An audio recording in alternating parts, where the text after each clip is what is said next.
A center is a place in the classroom that has an academic focus.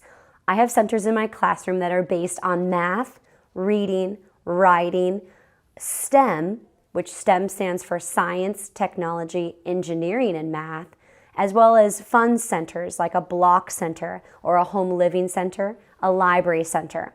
There are centers in my room that are locations, so I specifically set them up so that the kids can go to that center, grab a basket, grab an activity, and do the skills necessary at that center.